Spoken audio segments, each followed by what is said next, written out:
What's good, everybody? It's your boy, Dickinson. We're back with another video. We are back with another team preview. This time we are previewing the LSU Tigers. But before we do that, make sure you like, comment, and subscribe. Make sure after this video, you go and check out all the other videos I've done. I've done some other team previews, including UConn, UCLA, South Carolina. I've done some player-centric spotlight videos on players like Gianna Neepkins, Sailor Poffenbarger, Peyton Verhulst, and I have one coming out today as well. So make sure you guys check those out. But let's get straight into it. Let's talk about the LSU Tigers, champions from a few years ago. Last year didn't end the way they wanted to, and they decided to retool. I mean, you always have to retool when you're at the top of the landscape. In a sense, you always have to make sure you're putting your best team, the best team possible, out on the court at all times. And that's what they did. They knew they were going to lose some players. They lost Anissa Morrow.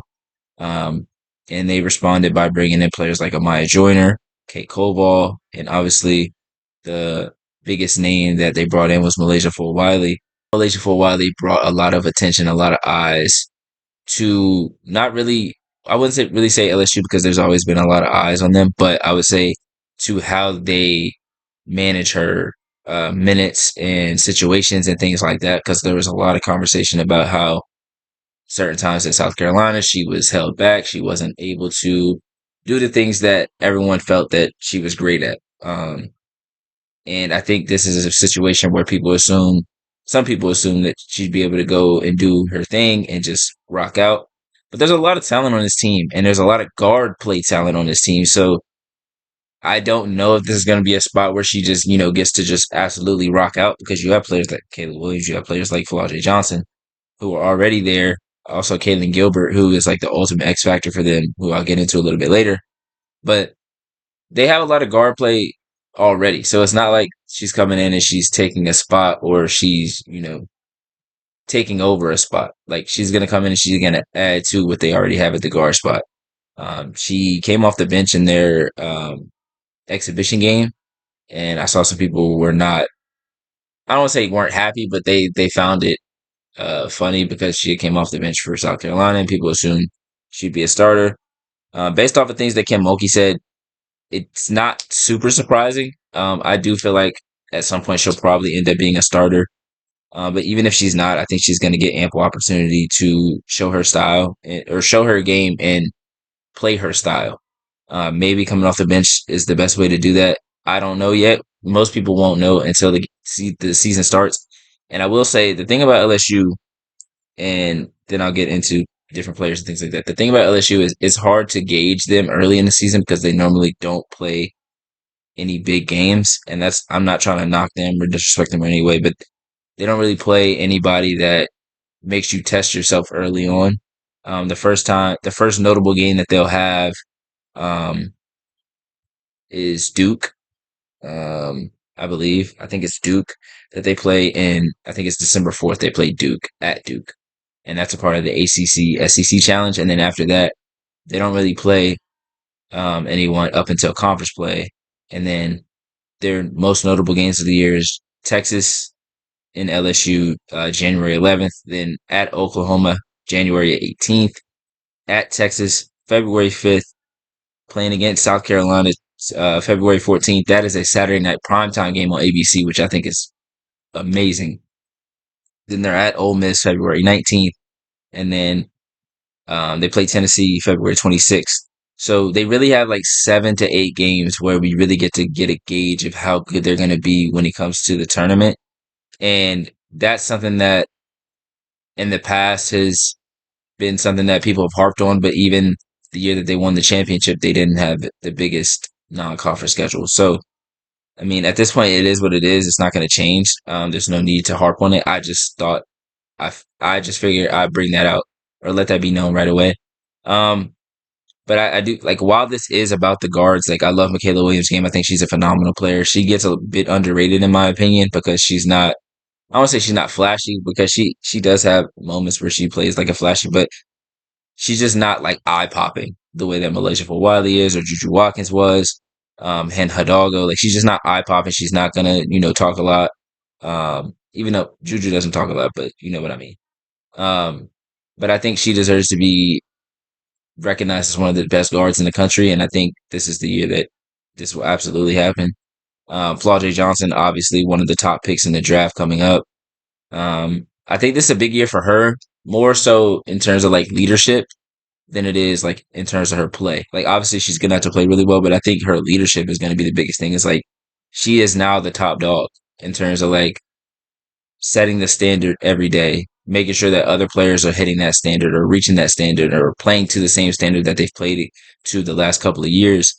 And there is no Anissa Morrow, there is no Angel Reese, so she is the standard bearer. She is the player that understands the culture the most that's on this roster. Obviously, Michaela Williams does too. She's been there for a few years, but that's what I'm looking forward to seeing with Flau'jae this year is like the the leadership aspect of how she goes about making sure that her teammates are hitting the same goals that they hitting the same goals that they've hit in the past, and then getting to the same levels that they've got to in the past.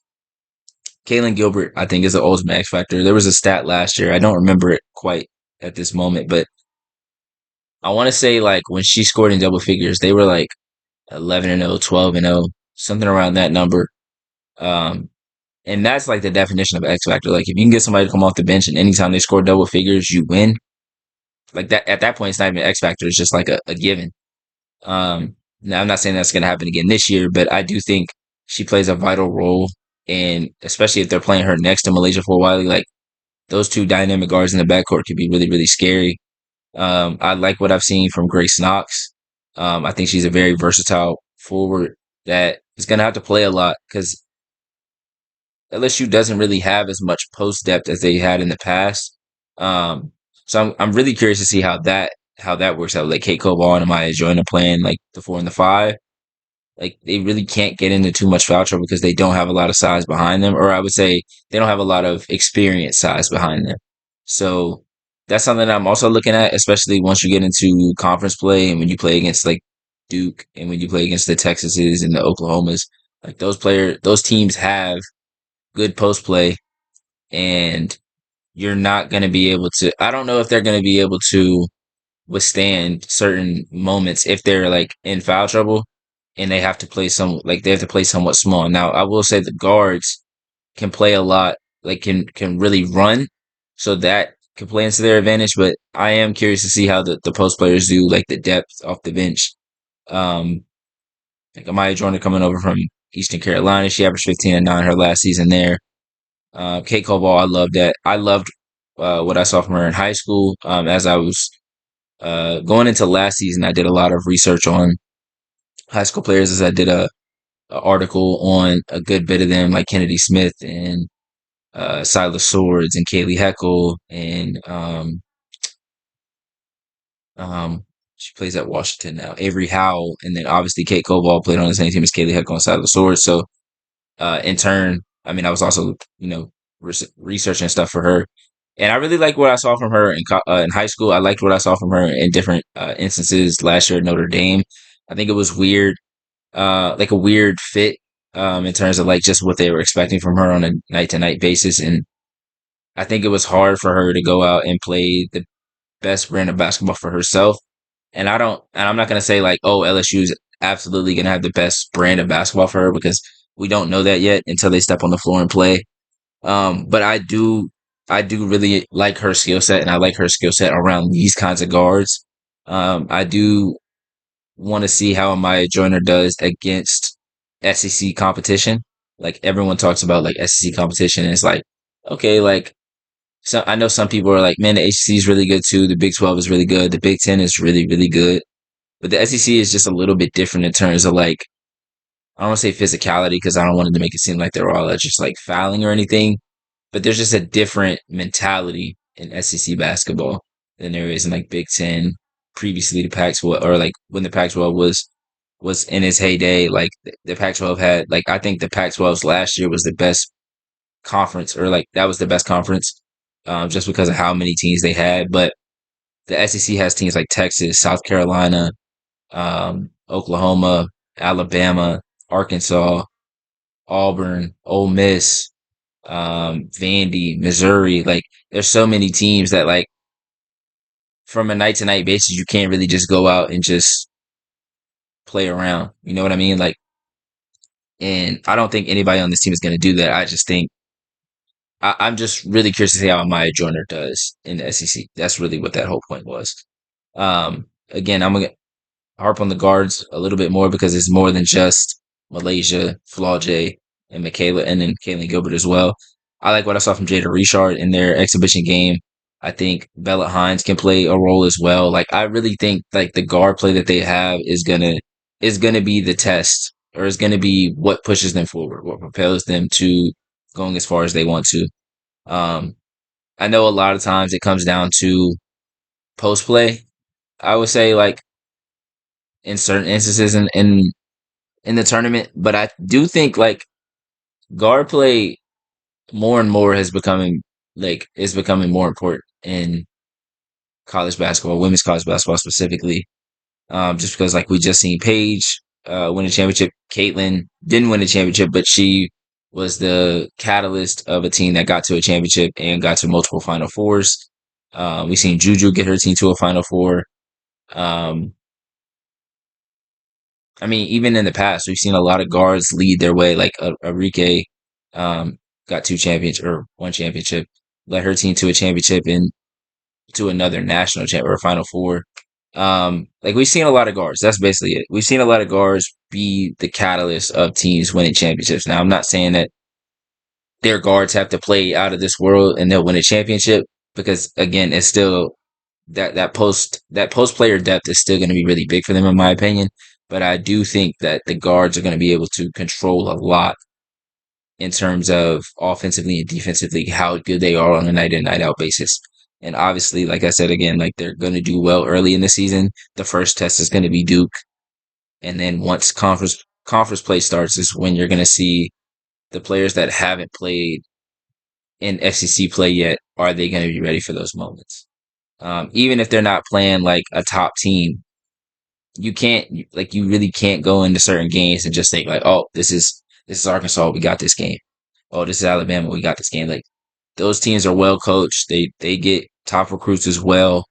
You have to treat every game like it's a like that team could beat you. Basically, that's what you have to do. Um, and I do think LSU has a really good chance of getting back to a Final Four. They also could like end up losing like Sweet 16, Elite Eight. Like I like this team, but I this is a team that I have question marks about. And like I said in past videos, every team has question marks. The biggest thing that you want is to be able to be in a great spot. Be at your best in February. Be at your best mid February, going into the tournament, going into your conference tournaments, and then going into March Madness and feeling good about what you are able to do on the floor. And that's really what it's going to come down to for LSU. I think they're going to run away with a lot of the games early on, but once the Duke game comes, that's when we're really going to know what they have as far as early on. And then once it gets into January, February, that's when we'll know how good LSU is going to be this season and what they are going to be capable of doing in the NCAA tournament. Um, yeah, that's all I have for LSU so far. I do think it's going to be a really fun season. It's going to be a really fun team to watch. They have a lot of great guards, like I said, a lot of fast, entertaining guards. Um, and I really want to see what Grace Knox does as well. I'm really excited to see her play. She's a great athlete. She averages a double double all throughout high school, so she's gonna be a key piece for this LSU team. But with all that being said, make sure you guys tap in with the other videos. Make sure you like, comment, and subscribe. Let me know how you feel about LSU coming into the season. If you're an LSU fan, let me know how you feel about the SEC as a whole. Where do you see LSU falling in the SEC, and where do you see them falling in terms of, do you see them being national champions? Do you see them losing at a Final Four? What's your opinions on that? And make sure you guys come back for the next one. Thank you guys for watching.